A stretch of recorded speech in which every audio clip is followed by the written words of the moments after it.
The Purdue Boilermakers are in Philadelphia tonight, getting ready for the Sweet 16 on Friday night. Welcome inside the comfy confines of the Channel 13 studios. Great to be with you on this Wednesday night. We got a packed show for you.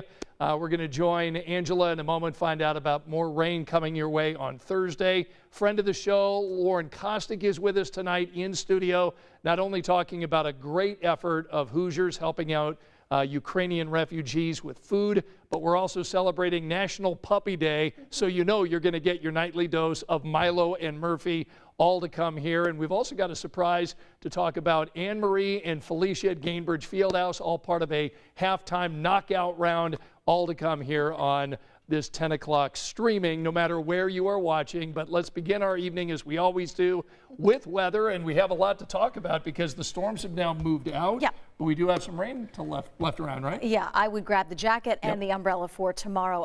It was kind of a muggy day. Yeah, sure Didn't was. you feel? Yeah. And we eventually made it into the mid-60s. We're going to be about 20 colder than that tomorrow. Won't make it out of the 40s, so grab the jacket, grab the umbrella. Live Doppler 13 radar shows the storms are gone, which is good news. We had some pea-sized hail reported in Muncie. One severe hail report coming from Decatur County. That's just southwest of Greensburg, but nothing severe right now, and that risk is over. But we are tracking a large storm system. This one stretches almost 1,300 miles across, and it's the reason we still have a couple of days of rain as we look ahead. In fact, a rain chance even as we start the weekend on Saturday. So what you need to know for tomorrow: do you get a few dry hours like the last couple of days? Yes, and the thinking is now they're going to be early in the day, especially if you're eastern half of the state. Otherwise, tomorrow afternoon just kind of damp with temperatures only in the 40s. Here's Future Track 13 confirming that we do get a dry start for most of us. The exception would be northwest, and then we'll start to see this area of rain kind of pivot east. That's going to bring us our chance for a few showers as we look ahead to Friday and the weekend.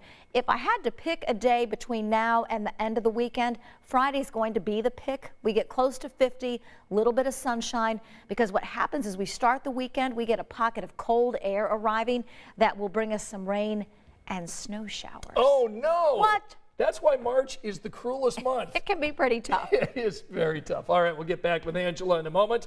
Friend of the show, Lauren Kostick, in tonight. Great to have you in studio. I know, I love it. On National Puppy Day, we've got some really cute photos that we're going to share of Milo and Murphy. That's coming up. But you've got a really good story about, you know, we get a lot of calls at the TV station. How can I help the people over in Ukraine? Yes. You've got a way to do that. Yes, so the Midwest Food Bank, they decided, they're like, you know what, we're going to send the food over now. They already had it packaged, so you'll see in the story tonight, they have it all packaged up and they're loading it on the trucks, and it's going to be shipped out to Ukraine. They're partnering with Convoy of Hope, and they're the ones that are going to be doing all the transportation. So they're like, you know what, we're going to get it out there, and in the meantime, they're hoping people can donate because it's $60,000 worth of food, and that's going to equal to about nearly 240,000 meals. So a lot of food. Great help. Exactly, and so they're betting on Hoosiers. They know that Hoosiers like to help. So, you know, so we'll have the link on how you can donate, or you can go right now to Midwest Food Bank and click on the link there and give them some money, because they know Hoosiers are going to donate.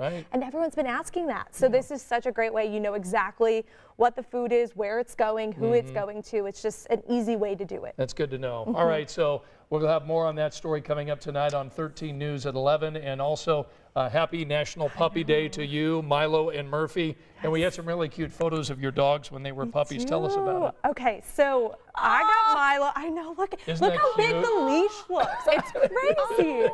I know, and then that's when I first picked him up. I got him in Illinois, and I was so nervous. I was like, what do I do? And then that's both of them. That was like when they started playing. I honestly remember getting Milo, and he was about less than 5 pounds. And I was like, what do I do with this little dog? Now, guess how much he weighs? I just took him to the vet. 43. 53 pounds. Oh, well, that's all those treats that we were You know what? And I told my vet, I was like, you need to talk to Scott Swan. You got ratted out. He's in trouble. So he's on a big diet. We are not allowed to do treats. So if I'm back at home, I'm going to have to throw him some blueberries. That's what they told me, blueberries and carrots. Okay. I want you to be back at home just one time in the next few weeks, because I want to see if the blueberries actually work. Good point. They were like, you have to bring him in every week to get him weighed just to see. Oh, no. So I was like, but he's so active. We take him to the park next door. He runs around. So I know. I feel bad because over the last year, we. Yeah. It was, all of us put the pandemic 5 or 10 on. It's all right. Since he was a puppy, I mean, we've been doing this for almost more than a year now. Almost a year, right? It was because I've been here exactly 2 years today. So happy anniversary. I know. So it would have been more than a year. Yeah. All right. Well, look, happy National Puppy Day to Milo and Murphy. And we're going to start those blueberries soon so we can try to take a few LBs off. Just tell the vet it's winter weight. It'll come out in a couple weeks. That's what I said. I'll keep you guys updated. Yeah, Good. please do. Yes, very important topic. Right. Yeah. And good story tonight at 11. Yes, Thank you so much for bringing us that. And now we want to turn our attention to basketball because Purdue is in Philly. And a few moments ago, I talked to Taylor Tannenbaum as the Boilers arrived.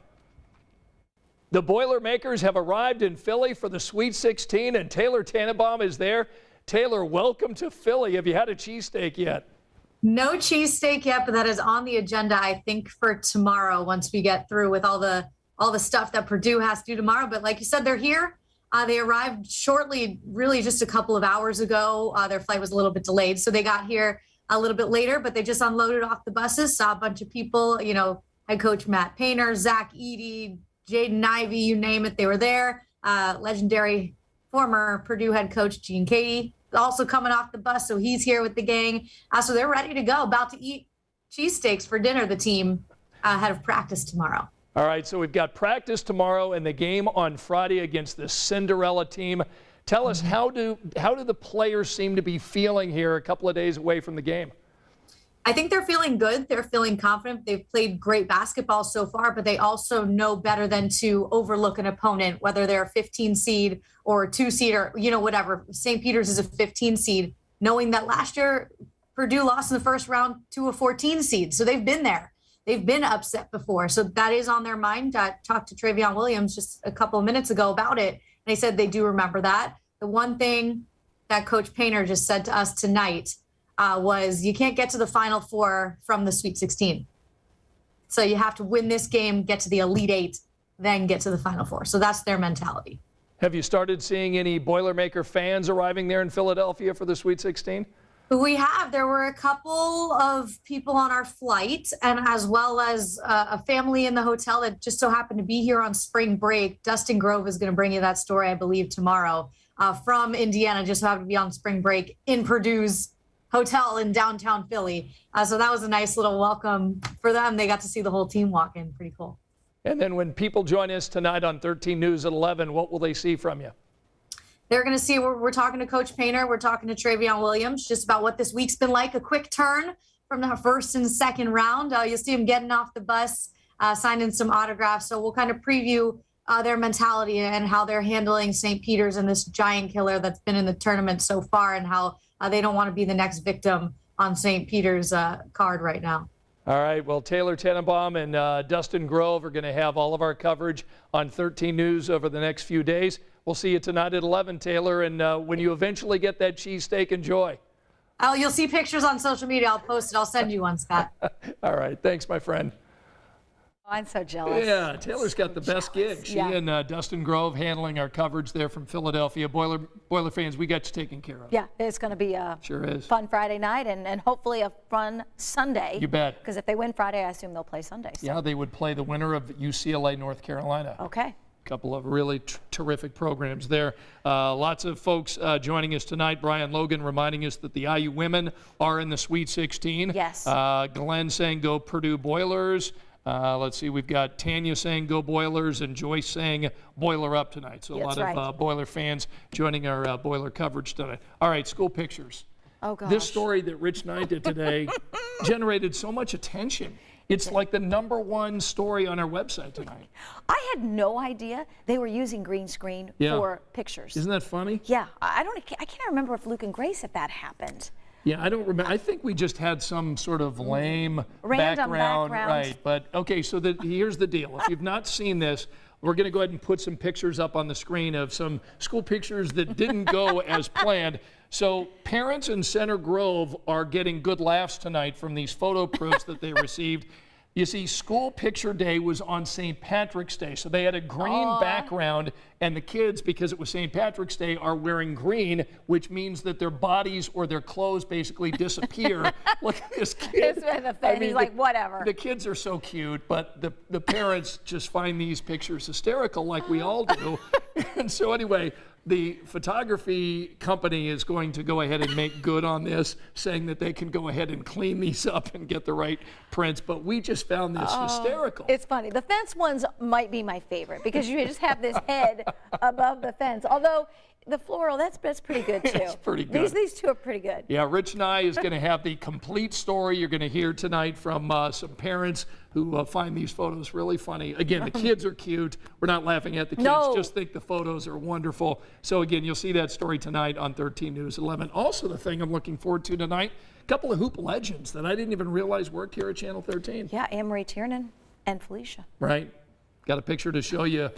The ladies were at Gainbridge Fieldhouse tonight. So at halftime, the Pacers always put on some really fun events. And so Felicia getting her first look tonight at an Indiana Pacers home game. So there she is with Ann. They were, Boomer. Yeah, and Boomer, of course, taking advantage of what's called knockout. It's a game that you play with a group of people. And so Felicia and Anne-Marie got a chance to participate tonight. I have not seen the footage yet of this knockout round, so I don't know how our ladies did tonight, but we think they got knocked out. Well, I don't know. From one of the social media posts, they were kind of out of breath and other people were still going. Still going, all right. So maybe they got knocked out. Now, Ann on Maybe the early not. news mentioned that she doesn't have a lot of basketball skills. Right. Felicia had mentioned that back in the day when she was in 7th or 8th grade, she played basketball. So, look, we're going to see the ladies in action tonight, a couple of hoop legends over at Gainbridge Fieldhouse. My vote was to call Tamika and say, can you help a girl out, Tamika? We think it's really cool because this is the first time Felicia's been to a Pacers game. it's She's awesome. from Chicago. She's a Bulls fan.